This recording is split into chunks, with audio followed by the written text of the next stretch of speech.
नमस्कार, मैं हूं शशि। आइए झारखंड के टॉप 25 प्रमुख खबर जानते हैं। सरकार के खिलाफ आरोप पत्र जारी करेगी भाजपा। राज्य सरकार के 1 साल पूरे होने पर भाजपा आरोप पत्र जारी करेगी। प्रदेश अध्यक्ष बाबूलाल मरांडी ने पत्र तैयार करने के लिए 7 सदस्यीय आरोप पत्र समिति गठित की है। इसमें 20 में पार्टी के मुख्य सचेतक विधायक नवीन जायसवाल, प्रदेश उपाध्यक्ष एवं पूर्व मंत्री भानु प्रताप शाही, पूर्व नेता प्रतिपक्ष अमर कुमार बावरी, प्रदेश मीडिया प्रभारी शिवपूजन पाठक, सह मीडिया प्रभारी योगेंद्र प्रताप सिंह, पूर्व सांसद एवं प्रवक्ता गीता कोड़ा तथा अंत्योदय के संपादक रविनाथ किशोर शामिल हैं। समिति की घोषणा करते हुए प्रदेश कार्यकारी अध्यक्ष आदित्य साहू ने यह जानकारी दी है। बता दें, भाजपा के प्रदेश अध्यक्ष बाबूलाल मरांडी ने रांची कोहटवार जेल से कैदियों के डांस करने वाला वीडियो वायरल होने के मामले में भी हेमंत सरकार को घेरा है। उन्होंने कहा है कि वीडियो किसी क्लब या बार का नहीं बल्कि झारखंड की सबसे बड़ी जेल का है। इनमें जेल प्रशासन की कार्यप्रणाली पर सवाल उठते हैं। मरांडी ने मांग की है कि पूरे मामले की उच्च स्तरीय जांच की मांग की। उन्होंने आरोप लगाया है कि राज्य की जेलों में रसूखदार कैदियों को विशेष सुविधाएं मिल रही है। उनके लिए अलग वार्ड बनाए गए हैं जहां रहने के लिए कथित रूप से मोटी रकम देनी पड़ती है। झारखंड मौसम, सुबह में कनकनी शुरू। झारखंड में ठंड धीरे धीरे बढ़ रही है। राजधानी समेत राज्य के दक्षिण जिलों में ठंड अधिक है। इन जिलों में सुबह में कनकनी बढ़ गई है। मौसम विभाग के अनुसार शनिवार से ठंड और बढ़ेगी। मौसम वैज्ञानिक ने बताया है कि संताल और उत्तर के कुछ जिलों में अपेक्षाकृत कम ठंडा है। इन जिलों का न्यूनतम तापमान दक्षिणी जिलों की तुलना में 4 से 5 डिग्री तक अधिक है। राज्य में अगले 24 घंटे के दौरान तापमान में ज़्यादा बदलाव नहीं होगा, लेकिन शनिवार से न्यूनतम तापमान में तेजी से कमी आने की संभावना व्यक्त की गई है। इस दौरान कुहासा भी बढ़ेगा। मौसम विभाग के अनुसार राज्य में रांची, सिमडेगा, पश्चिमी सिंहभूम, खूंटी, बोकारो में न्यूनतम तापमान 13 से 16 डिग्री के बीच दर्ज किया गया। वहीं रांची का 15.3 डिग्री रहा है। संताल के 6 जिलों का न्यूनतम तापमान 18 से 21 डिग्री के बीच रहा है। स्थापना दिवस समारोह को सभी तैयारी समय पर पूरी करें। झारखंड राज्य स्थापना दिवस समारोह के सफल एवं भव्य आयोजन को लेकर रांची जिला प्रशासन ने तैयारियां तेज कर दी है। स्थापना दिवस पर 15 एवं 16 नवंबर को रांची के मोरहाबादी मैदान में 2 दिवसीय मुख्य कार्यक्रम का आयोजन किया जाएगा। इस आयोजन को यादगार और गरिमामय बनाने के लिए प्रशासन स्तर पर सभी तैयारियों को बारीकी से समीक्षा की जा रही है। इसी क्रम में उपायुक्त मंजूनाथ भयंत्री की अध्यक्षता में गुरुवार को बैठक आयोजित की गई, जिसमें समारोह की तैयारियों की विस्तृत समीक्षा की गई। उपायुक्त ने सभी संबंधित विभागों और आयोजन से जुड़ी एजेंसियों को स्पष्ट निर्देश किया है कि सभी तैयारियां समयबद्ध एवं समन्वित तरीके से पूरी की जाए ताकि आगंतुकों और आमजन को किसी भी प्रकार की असुविधा न हो। बैठक में मंच, पंडाल, विद्युत, पेयजल, साफ सफाई, पार्किंग, सुरक्षा, यातायात, सांस्कृतिक कार्यक्रम, अतिथि सत्कार और आपदा प्रबंधन जैसे सभी बिंदुओं पर विस्तार से चर्चा की गई है। राज्य में नौकरियों की कमी नहीं, फिर भी युवा बेरोजगार। झारखंड लोकतांत्रिक क्रांतिकारी मोर्चा के सुप्रीमो व विधायक जयराम महतो ने कहा है कि झारखंड में नौकरी की कमी नहीं है, फिर भी यहां के युवा बेरोजगार हैं। हर क्षेत्र में पद खाली पड़े हैं, पर प्रदेश सरकार इन्हें भरने की दिशा में कोई कदम नहीं उठा रही। कोई परीक्षा भी हो रही है तो उसके प्रश्न पत्र पहले ही आउट हो जा रहे हैं। महतो गुरुवार को पार्टी प्रत्याशी रामदास मुर्मू के पक्ष में चुनाव प्रचार कर रहे थे। उन्होंने कहा है कि झारखंड में बड़े पैमाने पर कल कारखानों का होते हुए भी झारखंड के लोग बाहर काम करने जा रहे हैं और बाहरी लोग झारखंड में काम कर रहे हैं। प्रदेश के किसी सरकारी दफ्तर में कर्मचारियों को समय पर वेतन नहीं मिलता, उन्हें इसके लिए प्रदर्शन करना पड़ता है। जयराम महतो ने कहा है कि अब जवाब देने का समय आ गया है। घाटशिला की जनता इस व्यवस्था के विरोध में वोट देकर जेल कैंप को सदन पहुंचाए। जगन्नाथपुर में जयराम महतो ने सिद्धू कान्हू की प्रतिमा में माल्यार्पण कर कार्यक्रम की शुरुआत की है। लाखों छात्रों की छात्रवृत्ति अटकी। अनुसूचित जनजाति, अनुसूचित जाति, अल्पसंख्यक एवं पिछड़ा वर्ग कल्याण विभाग द्वारा झारखंड के छात्रों को दी जाने वाली छात्रवृत्तियां लंबित चल रही है। इसी कारण छात्रों को विगत कई वर्षों से परेशानी का सामना करना पड़ रहा है।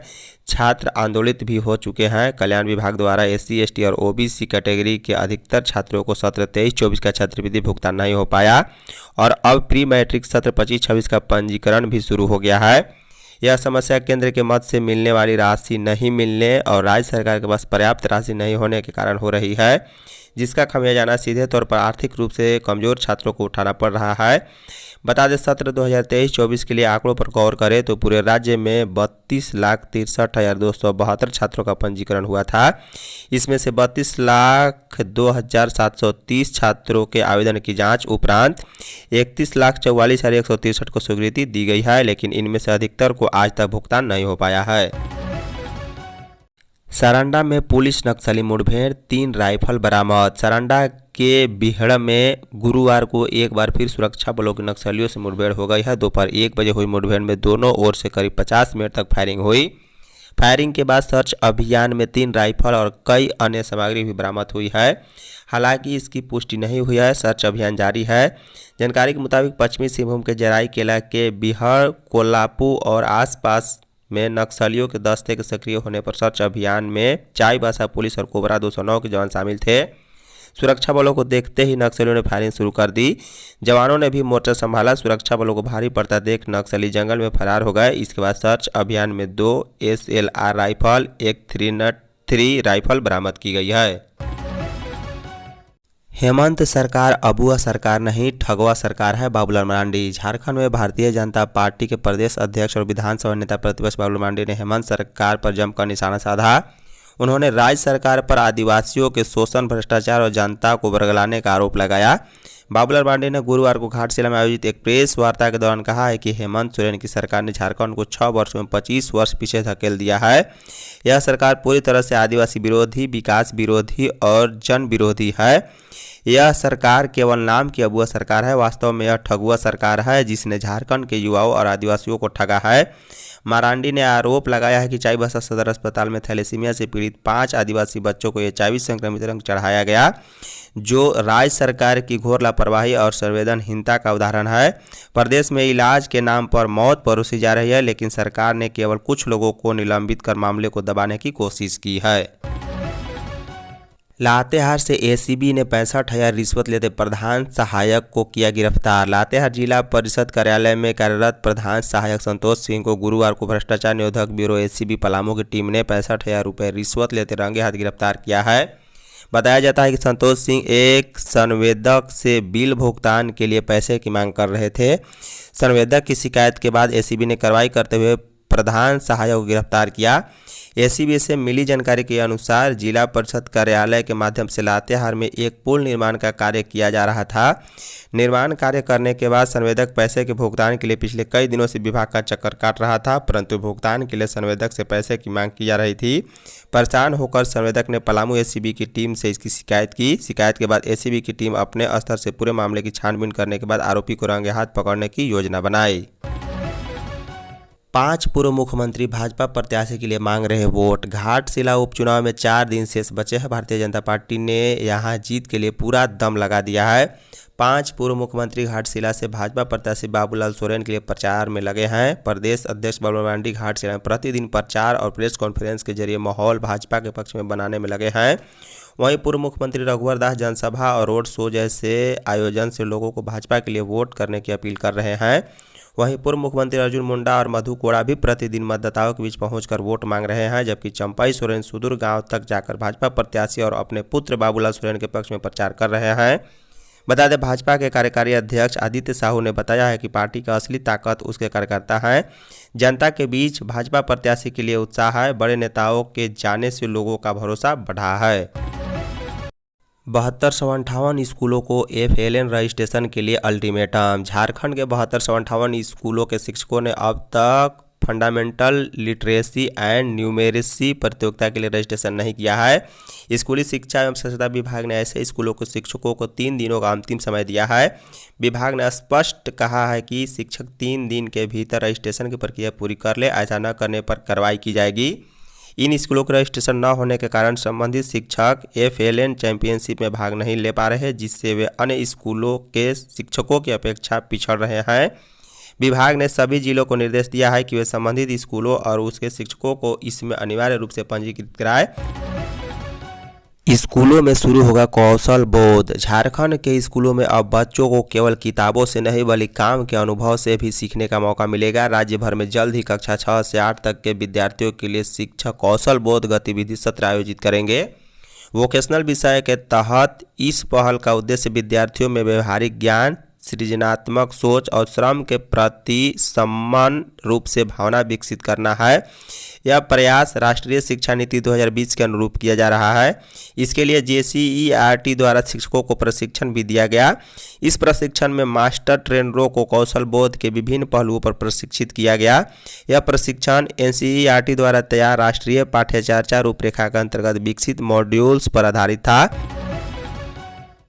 झारखंड की पहली महिला DGP तदाशा मिश्रा। झारखंड की DGP अनुराग गुप्ता का इस्तीफा राज्य सरकार ने मंजूर कर लिया है। उनकी जगह पर अब 1994 बैच की झारखंड कैडर की IPS अफसर तदाशा मिश्रा को नया प्रभारी DGP नियुक्त किया गया।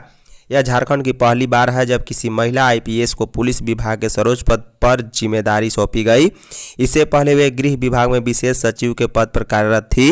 राज्य सरकार ने आदेश जारी कर उन्हें तत्काल प्रभाव से प्रभारी DGP का दायित्व सौंपा है। साथ ही पूर्व DGP अनुराग गुप्ता को 6 नवंबर 2025 से सेवानिवृत्ति मानकर रिटायरमेंट के बाद दिए जाने वाले सभी अधिकार और लाभों से संबंधित आदेश भी जारी कर दिया। बता दें, मंगलवार की रात को झारखंड कैडर के वरिष्ठ IPS अधिकारी अनुराग गुप्ता ने DGP के पद से इस्तीफा दे दिया था। वर्ष 2022 में अनुराग गुप्ता को DG रैंक में पदोन्नति दी गई थी। इसके बाद उन्हें पहली बार 26 जुलाई 2024 को झारखंड का प्रभारी DGP बनाया गया था। बिहार में मतदाताओं ने वोटिंग के सभी रिकॉर्ड तोड़े। बिहार के मतदाताओं ने विधानसभा के पहले चरण के चुनाव में गुरुवार को 64.69% मतदान कर वोटिंग का नया रिकॉर्ड कायम कर दिया है। यह पिछले चुनाव से करीब 7.5% अधिक है। बता दें, मुजफ्फरपुर में सबसे ज़्यादा 71.41% और पटना में सबसे कम 57.93% मतदान हुआ। मतदान में बिहार के लोगों ने दिल्ली और यूपी को भी पीछे छोड़ दिया है। इसी वर्ष हुए दिल्ली 20 चुनाव में 60.44 व वर्ष 2022 के यूपी चुनाव में 61.03% मतदान हुआ था। मुख्य चुनाव आयुक्त ज्ञानेश कुमार ने इसे ऐतिहासिक बताया। बता दें कि बिहार में 1951 से लेकर अब तक चुनावों में इससे पहले कभी मतदान का प्रतिशत 64.69% तक नहीं पहुंचा था।